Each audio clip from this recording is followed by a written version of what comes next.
So today we come back here for curry mee, and finally we can eat Yong Tau Fu.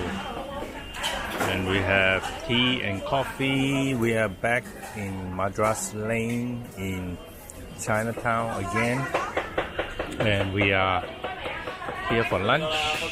Today is December 15,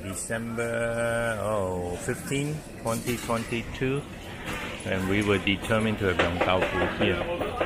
So we have succeeded. And then after that, we're going to head out to probably Merdeka Square, walk around a little bit, check out the place. So this consists of bitter melon, okra, what else? Stuffed tofu, and that's about it. You just order 3 things or 4 things? Oh. This is behind the scene action of cooking.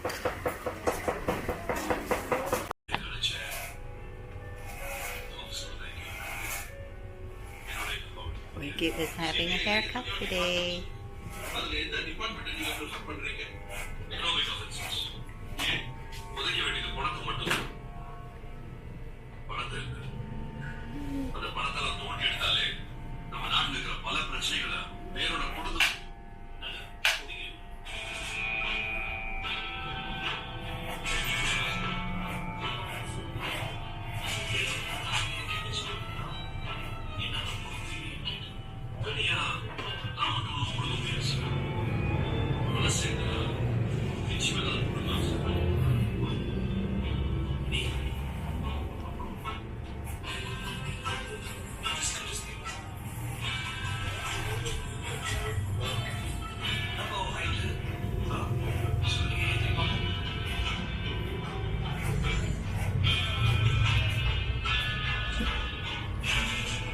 You can choose all kind of hairstyle that you want.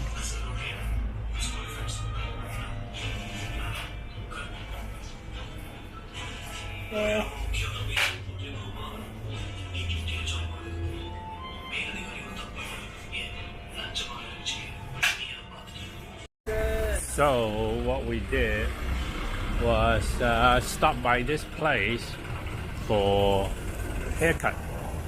That was a big 15 ringgit, so about $3, and very fast, but he got me bleeding a little bit, so I think it's my one of my moles or something like that. But close shave, pretty good. So at the station Masjid Jamek, this is where it is. So we're gonna cross the street.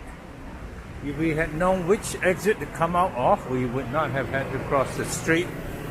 But yeah, I think this is it. So this is the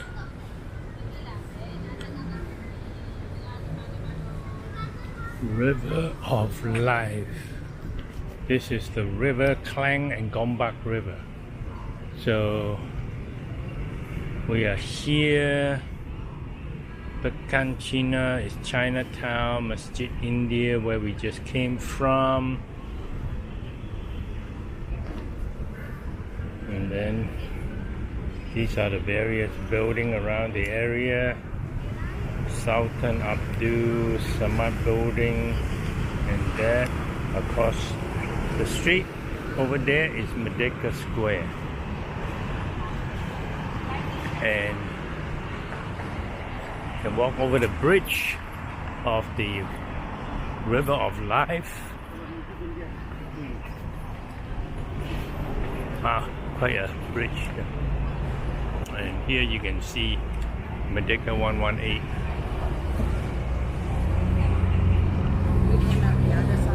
Yeah, so we were here the other night.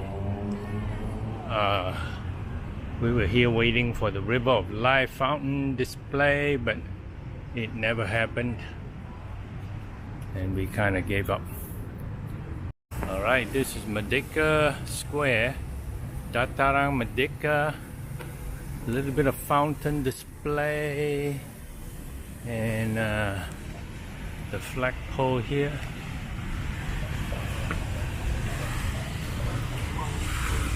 And then this is it. And over there, I'm not sure if that's the... This is a plaza here. And a little bit of fountain. So Merdeka Square, there you can see Merdeka 118 in the distance there. And this is definitely a photo spot. Merdeka Dataran.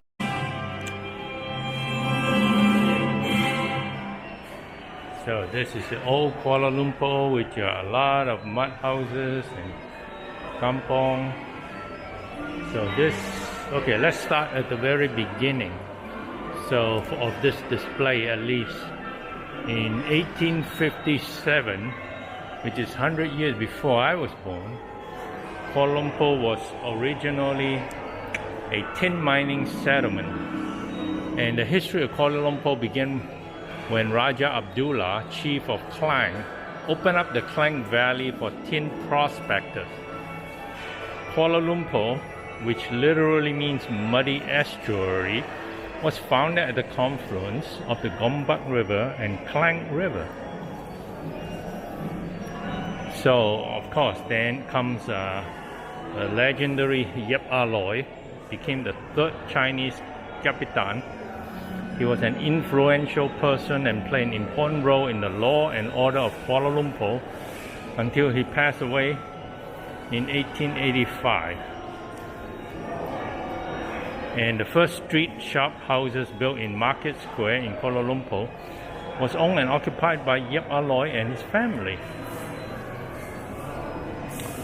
And then in the late 1880s, British residents of Frank Swettenham developed the first city plan and built colonial houses across the city.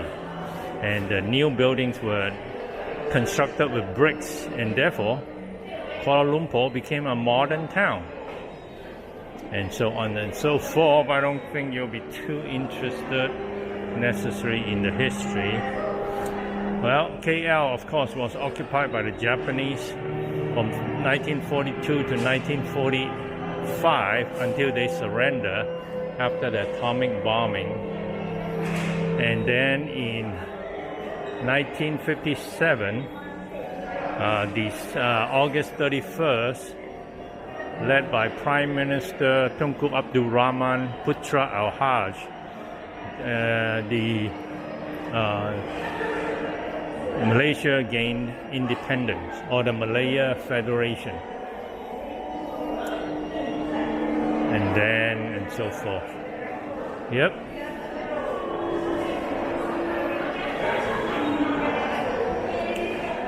Kuala Lumpur literally means muddy estuary. And then there's a whole wall of display. If you care to, you can look around. But even though this is a Muslim country, hey, they love the Christmas trees and Christmas decorations. And there's a lot of kind of famous Chinese over the years. The most famous in Kuala Lumpur, of course, was Capitan Yep Aloy. But there are other British lords that were also influential in building up Kuala Lumpur. One of the interesting things in Malaysia is the way that they translate Chinese to English. They don't do a Chinese to English, they don't translate by the meaning, but they strictly go by the pronunciation. So 陈系虚云 literally means the school for the Chen family. But here, 陈系虚云 is simply translated to Chen Xi Shu Yuan. Pretty interesting. We see a lot of shop houses that shops that also translated the same way. Pretty interesting looking fountain, and the tiles here are Very nice and colorful, blue, red, and so on. And you look at the roof line. This is a interesting one, and two, it's a double roof. I don't know why that is so. And the windows, pretty interesting structures.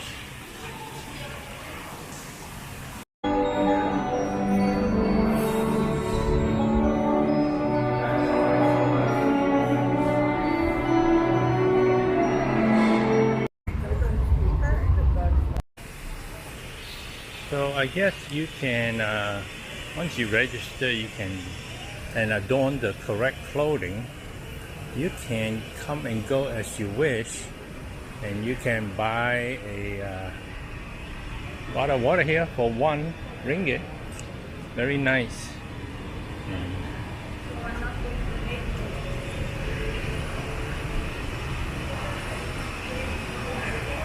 And then I think you can go inside.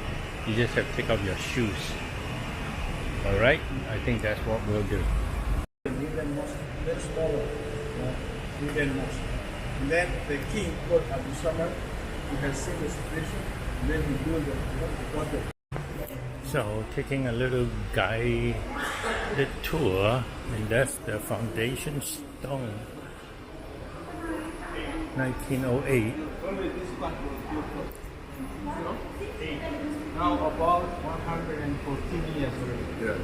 Yeah. So this is like they use the Arabic script, and this is the local language, Malay language. They call it Jamek. Yeah. That's why I brought this. You can take the photo. This is the local language, but they use Arabic alphabet. Grandfather by the cow. God by the cow. So when you believe there is only one God, okay, and you must believe in all these prophets, all of them. You know, you must believe in all. If you believe in some of them, you are not a Muslim. So you must believe in all. Just like I always. Well, it was bound to happen. We just got out from the mosque, and then it started to rain, and it's now pouring. It's coming down pretty good. So we are going to head on to the mall. When it rains, go to the mall. We're going to go to One Utama, one of the biggest malls here. When it rains here, it really rains. It's coming down. Cats and dogs and tigers and elephants. Nice. So in this shopping center, you also get to do skydiving. Freefall. So looks pretty cool, huh? That's what it looks like inside. So you got people, of course, helping you up, making sure you don't get to do something crazy. And there's a lot of whoa, that guy went up there. Wow. So if you know what you're doing, you can do all kind of things.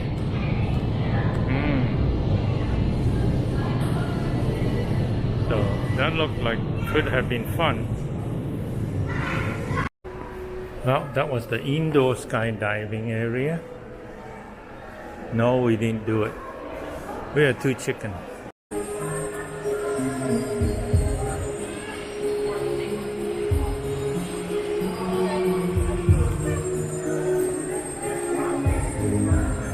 Looks like some caroling going on.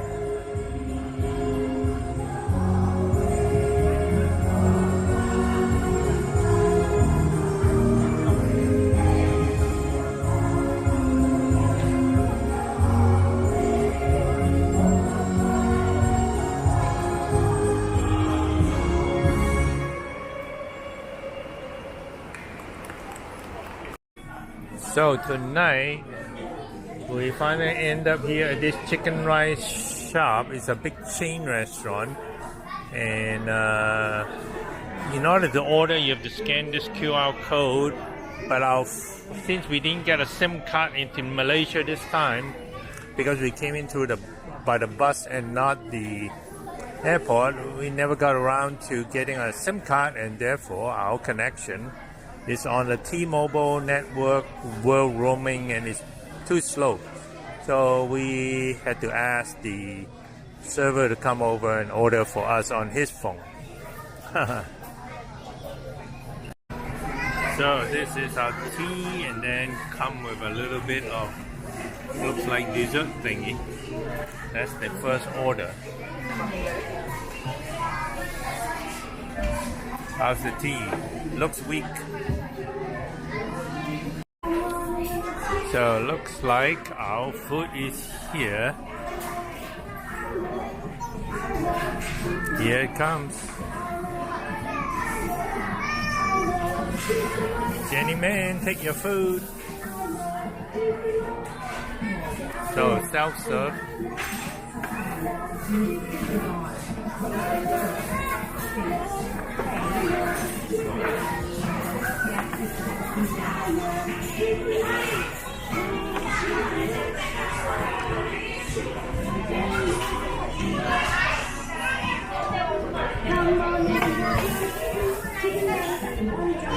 All right, and then you hit done.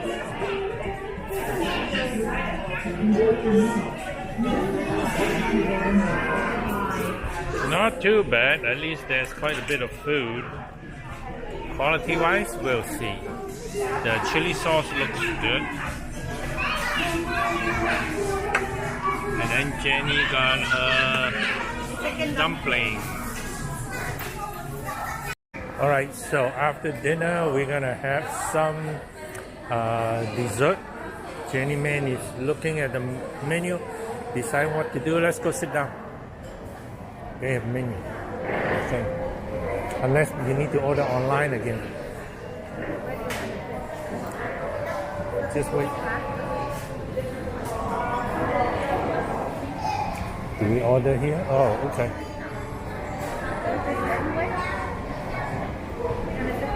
Yeah.